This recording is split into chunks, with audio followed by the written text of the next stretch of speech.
Senator Paul, I know you said that you don't think the debt ceiling increase is that big of a deal, but the more you listen to people, the more you read to economists, read what economists have to say, do you think it's worth the risk not to raise the debt ceiling?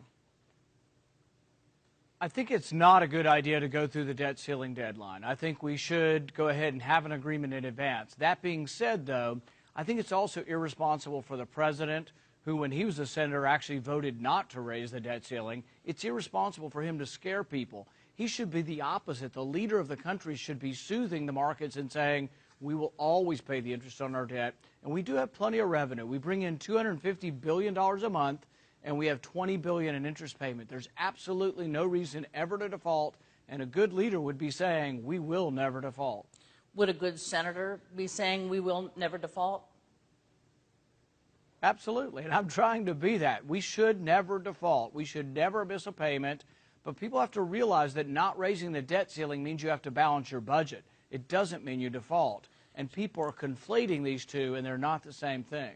So your best calculation, do you think there are enough Republicans in the Senate to join with Democrats to pass an increase in the debt ceiling? What if it came down to the wire and the only thing available was a clean debt ceiling increase, nothing on it, just increase the debt ceiling?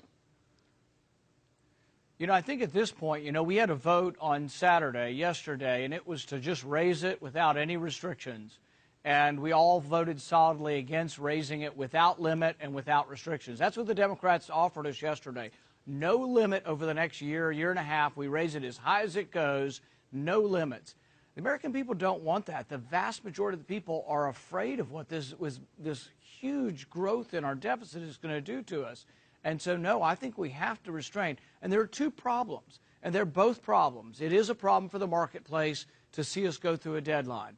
But in 2011, when we were downgraded because of the burden of how big our debt was, not because of getting close to a deadline. The S&P said we did not do enough to cut spending and not enough to act fiscally responsible. That's why we were downgraded. It can happen again if we don't wake up and do something to manage this debt. I want to play you a little bit of a conversation that you had with Senator Mitch McConnell, the Republican leader on the Senate side, that was caught by cameras, and then ask you a question on the other side. Oh, Candy, that was private. You wouldn't play a private conversation on TV, would you? No, but I sure wouldn't talk when I had a mic on, so let me play this for you. Hang on. I think if we keep saying we wanted to defund it, we fought for that, but now we're willing to compromise on this, I think they can't. And we're going to win. Well, I know we don't want to be here, but we're going to win this, I think.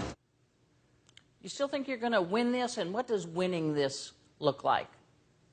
Well, you know, the interesting thing about that conversation is I was on CNN about 3 minutes before that, and I said exactly the same thing on television.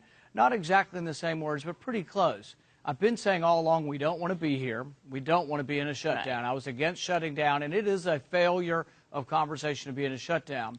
And what I mean by winning this is not that I think it's a political battle, but that I think it is untenable for the president to say he won't negotiate. And he still repeated that when we were in the White House the other day. He is talking to us, which I think is negotiation, but he's also saying, I will not pay for a raising of a debt ceiling. The American people I have to get this without any conditions, which is sort of him saying unconditional surrender, which is not negotiation. So really, in 2011, we added the sequester.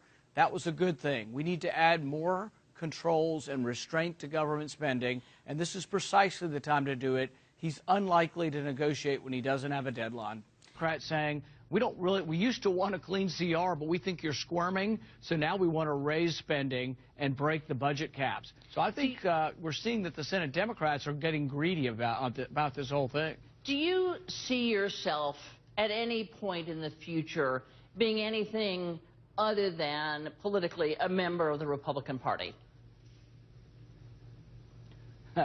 You mean you're implying a third party or some other party? Or if you wanted to become a Democrat, there's lots of sort of parties out there. I just wonder if you see yourself being anything other than a Republican. No, I've always been a Republican, and I'm one of those people who actually is a real lover of the history of the Republican Party, from the days of abolition through the days of civil rights. Republican Party